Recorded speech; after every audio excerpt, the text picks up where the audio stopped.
Sa ngalan ng Ama at ng Anak at ng Espiritu Santo. Amen. Sumainyo ang Panginoon. At sumainyo rin. Mga kapatid, tayo magpuri at magpasalamat sa ating Panginoon Diyos. Ngayon tayo kanyang tinitipon bilang nagkakaisa niyang bayan. Taas din natin ang ating mga intensyon at panalangin at upang maging karapat-dapat tayo ating pagsisihan ang ating mga nagawang kasalanan. Inaamin ko sa makapangyarihang Diyos at sa inyong mga kapatid na lubha ako nagkasala sa isip, sa salita at sa gawa sa aking pagkukulang. Kaya isinasamo ko sa mahal na Birheng Maria, sa lahat ng mga anghel at mga banal, at sa inyong mga kapatid na ako ay panalangin sa Panginoong ating Diyos. Kaawaan tayo ng makapangyarihang Diyos, patawarin sa ating mga kasalanan, at patnubayan tayo sa buhay na walang hanggan. Amen.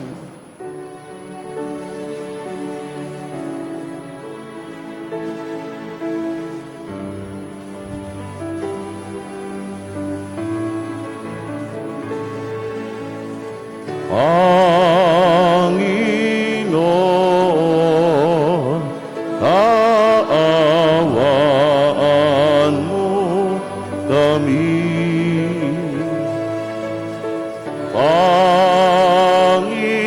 Panginoon, kaawaan mo kami. Kristo, kaawaan mo kami. Kristo, kaawaan mo kami. Panginoon, kaawaan mo kami. Panginoon, kaawaan mo kami.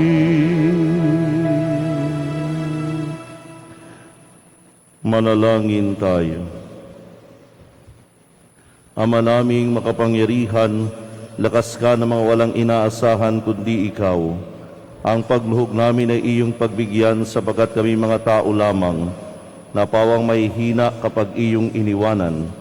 Kaya naman kami lagi mong tulungan upang sa pagtupad ng iyong mga kautusan, ikaw ay aming mabigyang kasiyahan sa aming iniisip at ginagawa araw-araw sa pamamagitan ni Jesucristo kasama ng Espiritu Santo, magpasawalang hanggan. Amen. Magsiupo na po ang lahat.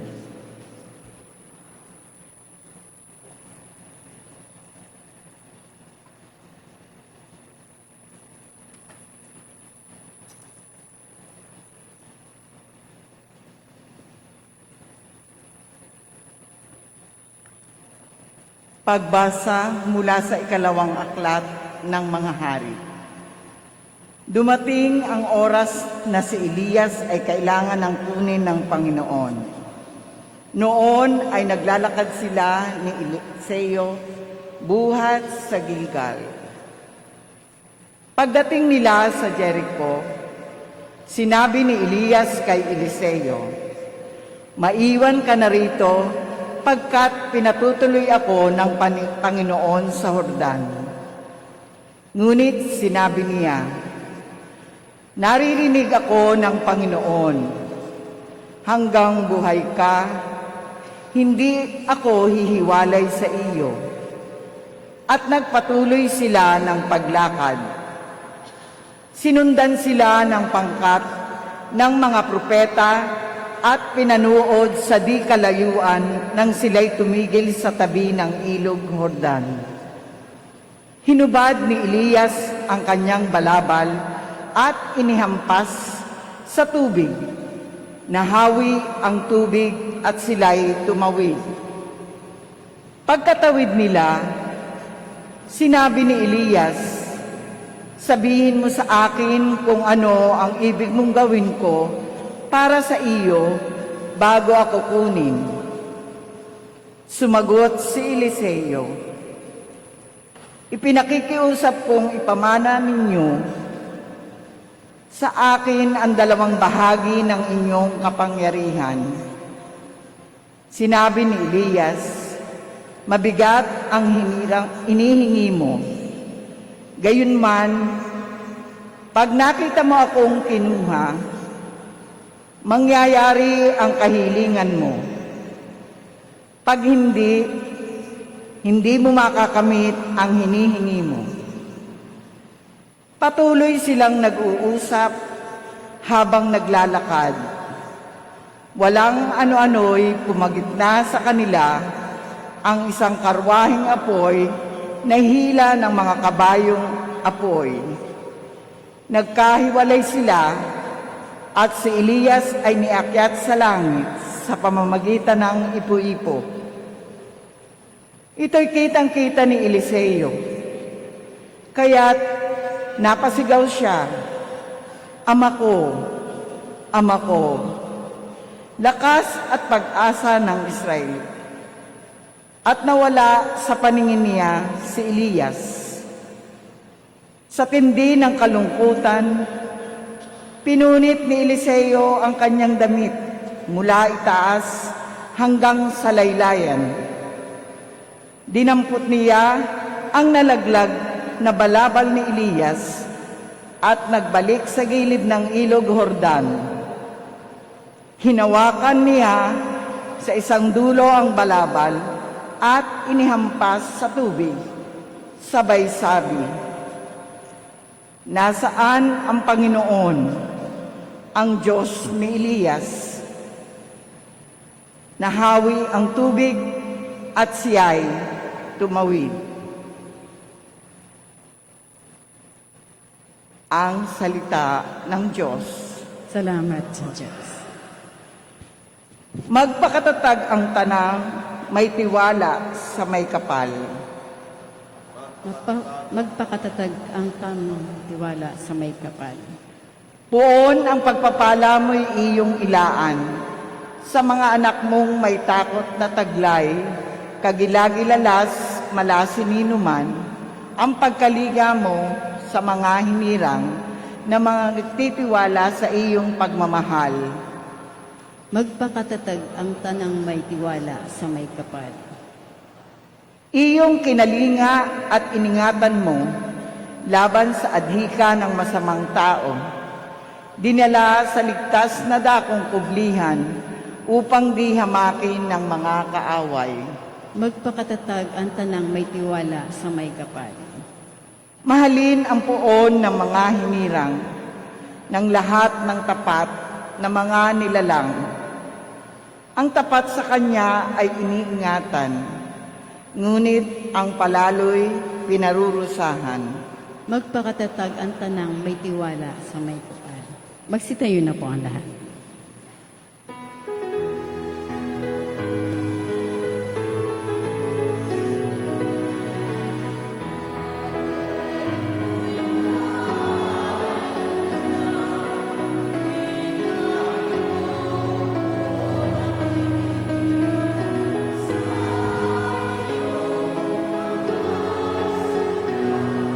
Hallelujah, hallelujah, hallelujah.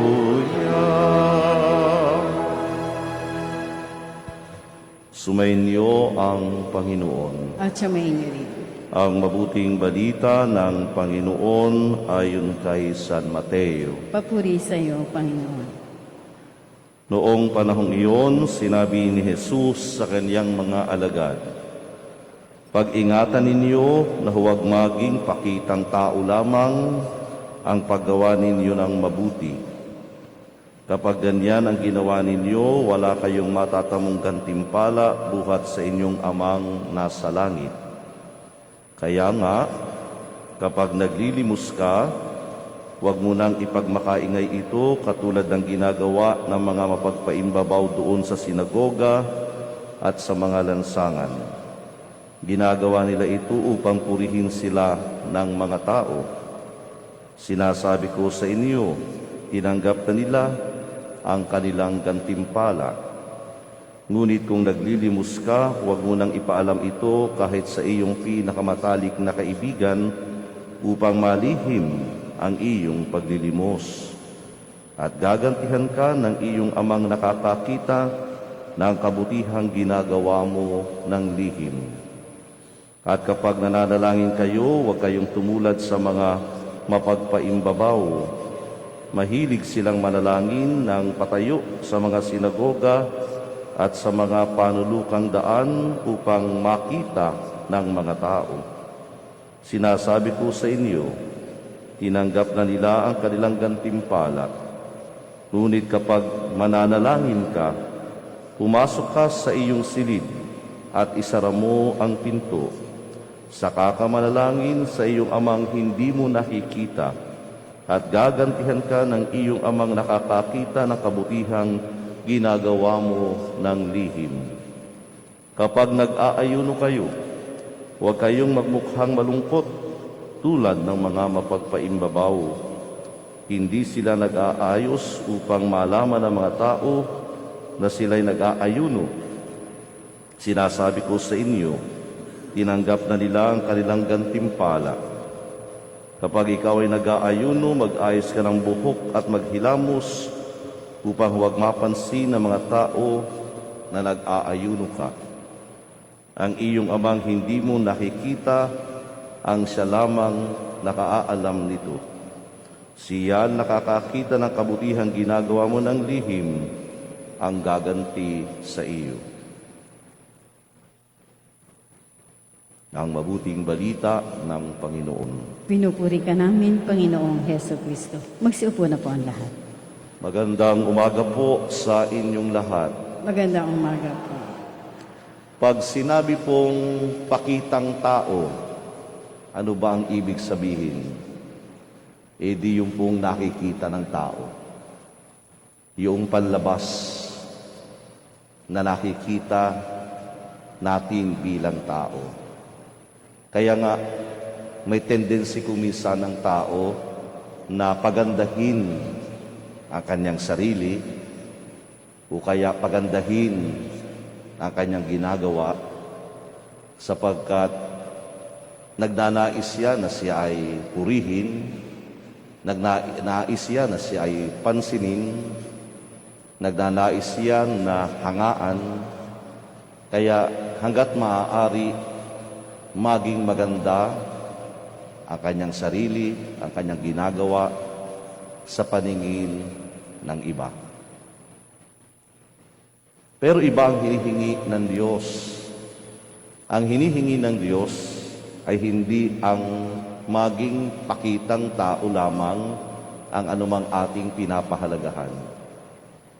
Sapagkat ang pagpapakita sa tao kuminsan ay nakakapanlin lang.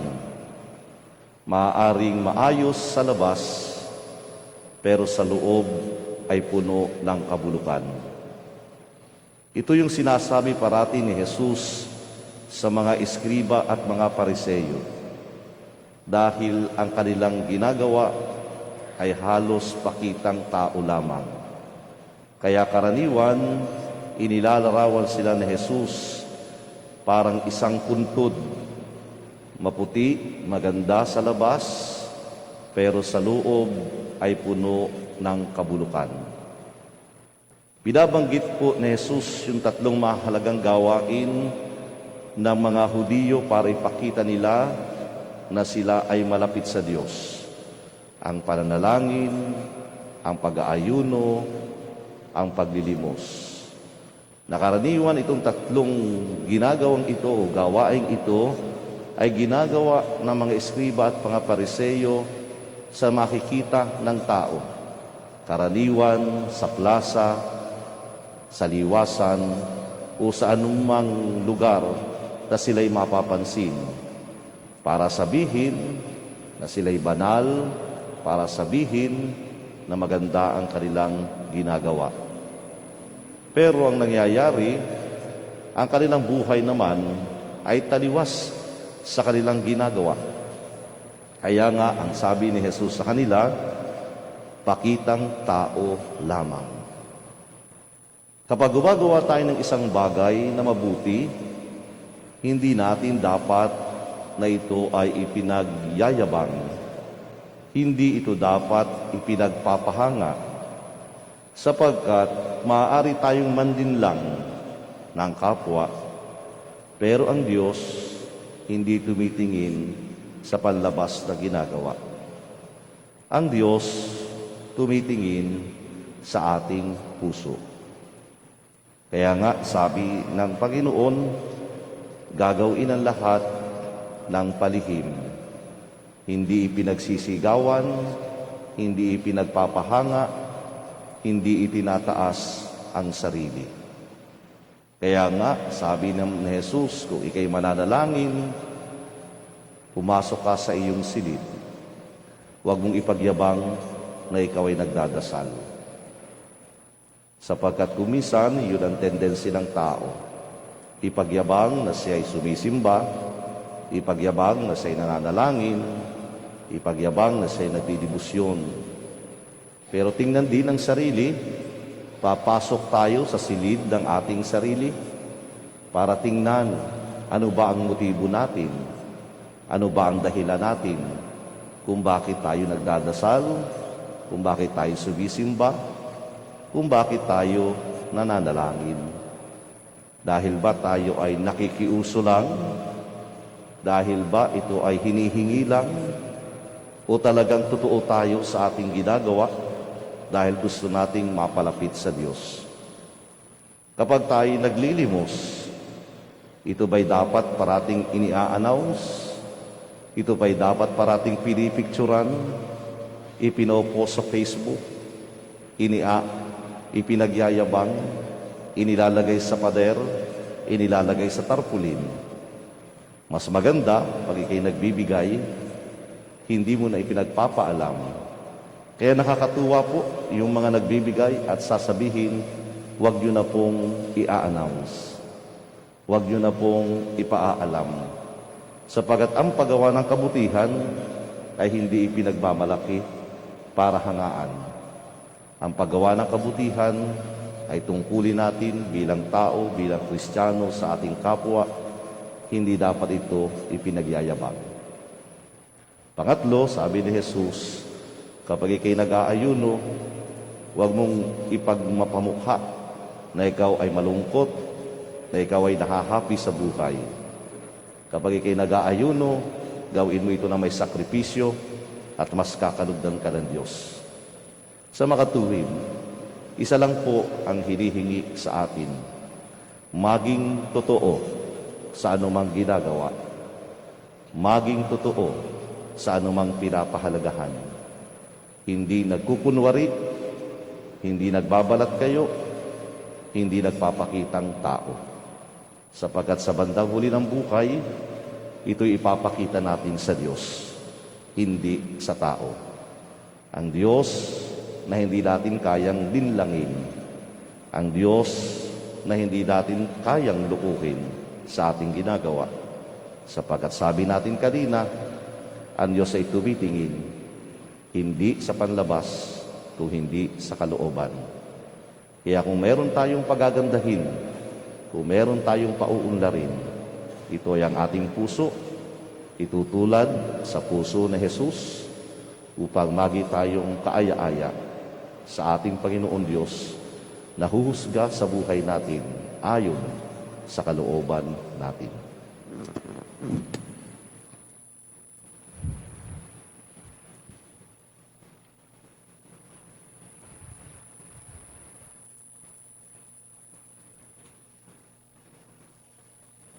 Magsitayo na po ang lahat para sa panalangin ng bayan. Mga kapatid, manalangin tayo sa Diyos ng katotohanan at pag-ibig para sa mga biyaya ng katotohanan at katapatan sa simbahan at sandaigdigan. Ang ating tugon, Panginoon, dinggin mo ang aming panalangin. Panginoon, dinggin mo ang aming panalangin. Ang simbahan naway isaloob ang gawain at misyon ng pagpapanibago upang malinaw na maunawaan ng lahat si Kristo Manalangin tayo sa Panginoon. Panginoon, digin mo ang aming panalangin. Ang mga pari at mga relihiyoso naway maging mga masigasig na tagapagpahayag ng Ebanghelyo sa pamamagitan ng pagsaksi sa kanilang sariling buhay. Manalangin tayo sa Panginoon. Panginoon, digin mo ang aming panalangin. Ang mga lingkod, pangmamamayan at komunidad naway maging tapat at hindi makasarili sa kanilang gawain ng paghahatid ng katarungan, karangalan at pagkakaisa sa mga taong kanilang pinaglilingkuran. Manalangin tayo sa Panginoon. Panginoon, digin mo ang aming panalangin. Ang mga may sakit at mga nabibigatan sa buhay, naway makita ang di karaniwang pag-ibig at pagkalinga ng Diyos sa pamamagitan ng kanilang mga kapamilyang nag-aalala sa kanilang kapakanan. Manalangin tayo sa Panginoon. Panginoon, digin mo ang aming panalangin. Ang mga yumao naway masiyahan sa walang hanggang kapayapaan ng Diyos. Manalangin tayo sa Panginoon. Panginoon, digin mo ang aming panalangin. Ama naming Diyos, tulungan mo kaming ibigin at paglingkuran ka sa diwa ng katotohanan sa pamagitan ni Jesus na aming daan patungo sa iyo. Hinihiling na ito sa pamagitan ni Kristong aming Panginoon. Amen. Magsiupo na po ang lahat.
Magsitayo na po ang lahat.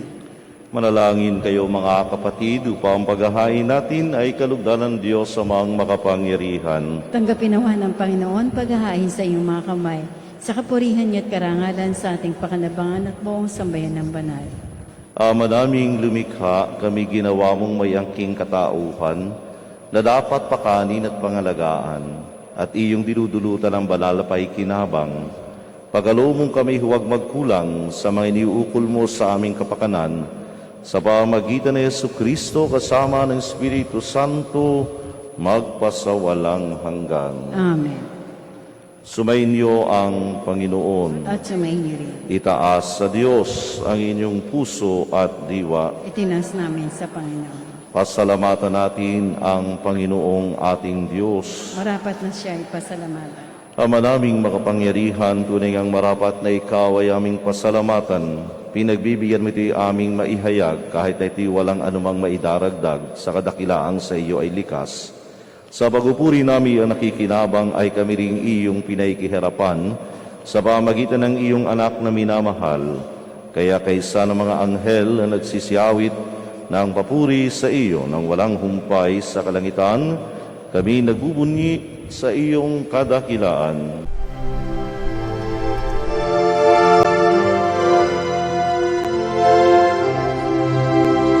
Santo, Santo, Santo, Panginoong Diyos makapangyarihan, napupuno ang langit at lupa ng kalwalhatian mo.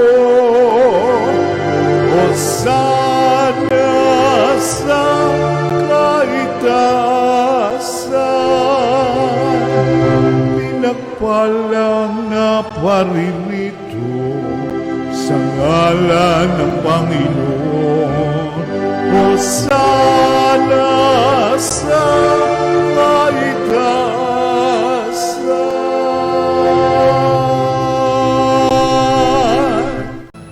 Ama naming banal, ikaw ang bukal ng tanang kabanalan. At sa pamagitan ng iyong Espiritu, gayong banal ang mga kaloob na ito, upang para sa amin ay maging katawan at dugo ng aming Panginoong Hesu Kristo. Bago niya pinagtiis ang kusang loob na maging handog, hinawakan niya ang tinapay, pinasalamatan ng kaniya, pinaghati-hati niya iyon. Iniabot sa kaniyang mga alagad at sinabi, "Tanggapin ninyong lahat ito at kanin, ito ang aking katawan na ihahandog para sa inyo."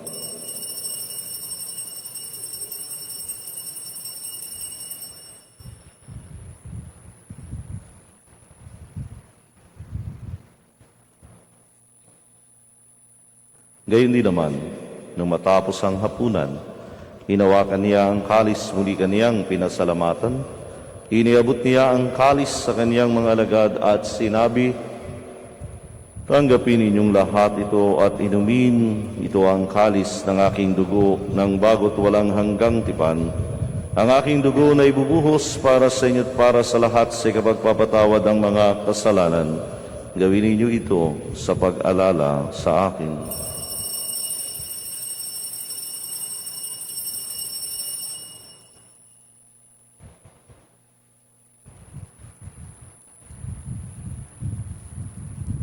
Ipagbuni natin ang misteryo ng pananampalataya.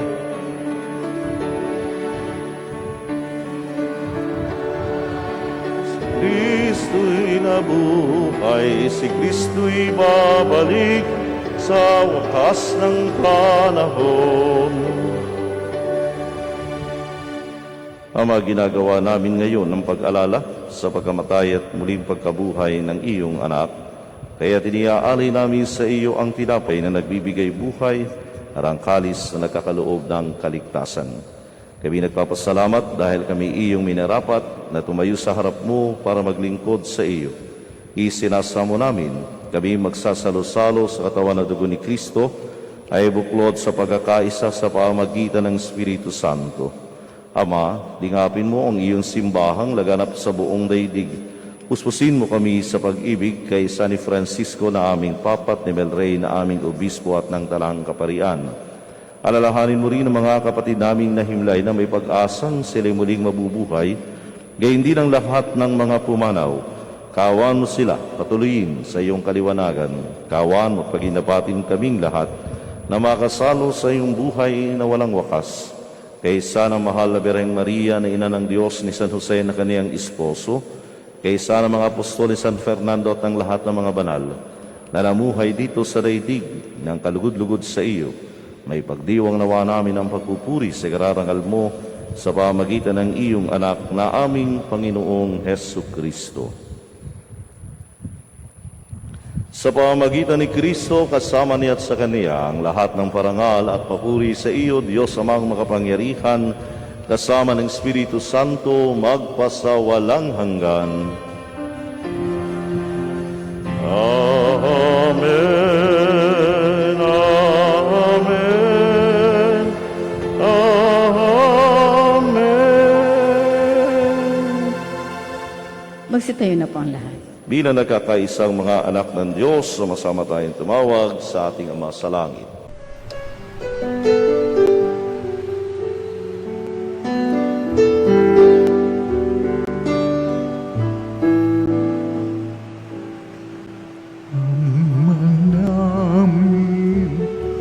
Sumasalangit ka, sambahin ang ngalan mo, mapasa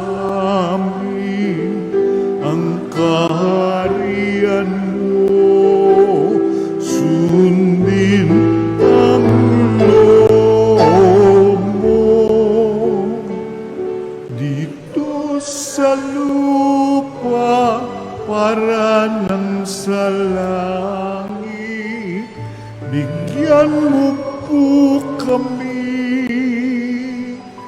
ngayon ng aming kakanin sa araw-araw at patawarin mo kami sa aming mga sala para ng pagpapatawan namin sa nagkakasala sa amin at huwag mo kaming ibang dulot sa tukso at yadya mo kami sa lahat ng masama. Hinihiling namin kami adiya sa lahat ng masama, pagkalooban ng kapayapaan araw-araw, iligtas sa kasalanan, ilayo sa lahat ng kapahamakan, samantalang aming pinananabikan ang dakilang araw ng pagkapahayag ng tagapagligtas naming si Yesu Kristo.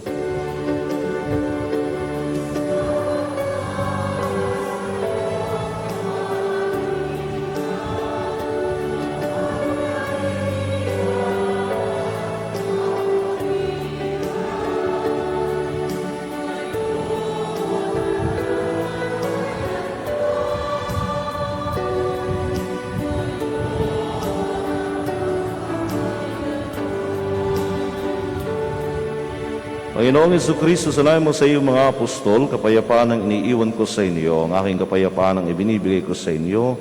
Tunghayan mo ang aming pananampalataya, huwag ang aming mga pagkakasala. Pagkalooban mo kami ng kapayapaan at pagkakaisa ayon sa iyong kalooban, kasama ng Espiritu Santo, magpasawalang hanggan. Amen. Ang kapayapaan ng Panginoon ay laging sumainyo, At sumainyo rin. magbigayan kayo ng kapayapaan sa isa't isa.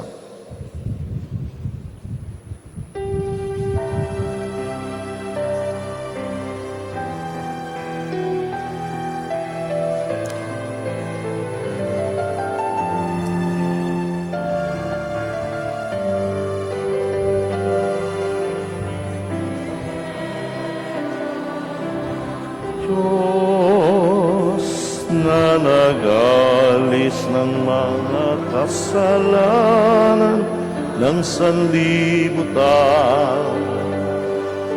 maawa ka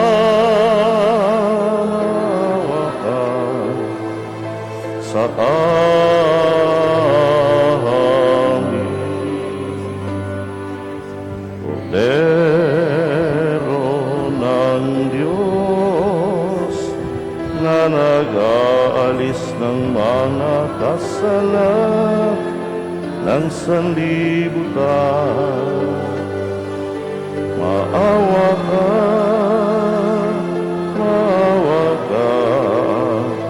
sa amin. Kordero ng Diyos na nag-alis ng mga kasalanan ng sanlibutan, ipagkaloob mo sa amin ang iyong kapayapaan.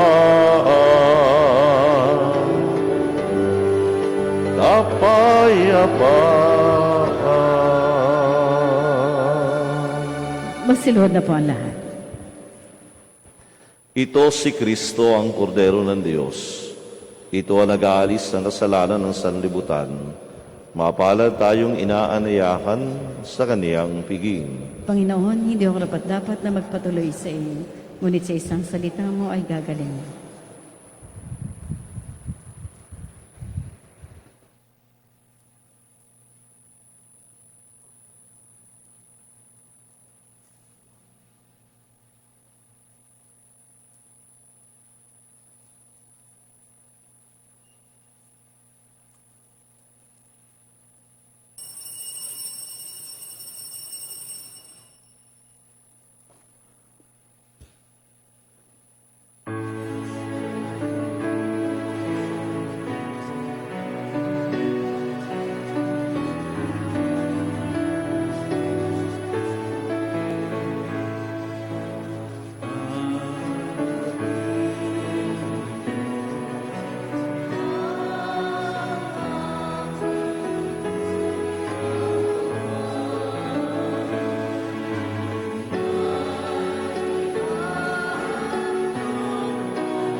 Magsitayo na po ang lahat. Manalangin tayo. Ama naming mapagmahal, ang pinagsaluhan naming banal na paikinabang, nagpapahiwatig ng iyong paikiisa sa tanang naritong nakikipagdiwang, ay magdulot nawa ng pagkakaisa sa iyong sambayanan, sa pamagitan ni Jesucristo kasama ng Espiritu Santo, magpasawalang hanggan. Amen. Ang panalangin ng Sinodo. Narito kami sa iyong harapan, Espiritong Banal, na natitipon sa iyong ngalan. Ikaw ang tanging gabay namin, manahan ka sa aming mga puso. Ituro mo sa amin ang daang dapat tahakin at ang pamaraan upang matupad ito. Kami mahina at makasalanan. Ipagadya mong maging sanhi kami ng kaguluhan. Huwag mong hayaang iligaw kami ng kamangmangan tungo sa maling daan, o di kay malihis sa aming pagkilos. Kakain mo kami sa pagkakaisa upang makapaglakbay kami ng sama-sama patungo sa buhay na walang hanggan, at huwag mawalay mula sa daan ng katotohanan at katuwiran. Ang lahat ng ito'y aming hinihiling sa iyo, na kumikilos sa lahat ng dako at panahon sa pagkaisa ng Ama at Anak, magpasawalang hanggan. Amen. Magsiupo po ang lahat at tinatawagan po dito sa unahan ng may kaarawan anniversary ng kasal, pupunta ng ibang bansa at kukuha ng pagsusulit at may mga religious articles na pagbibindisyonan para sa panalangin at pagbibindisyon. Salamat po.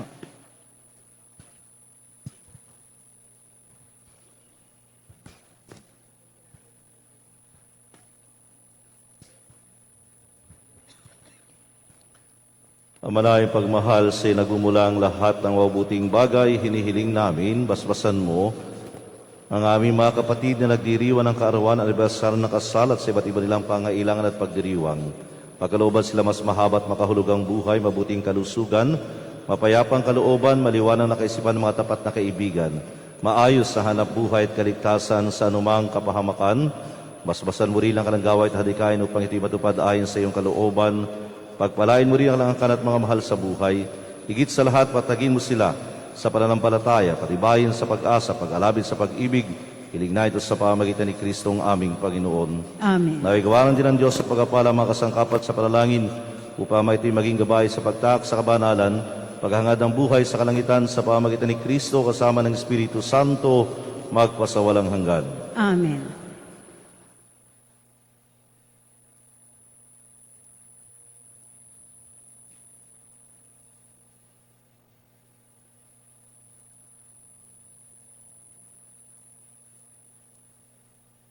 Palakpakan natin ang diwan ng kaarawan at anniversary ng kasal. Salamat po.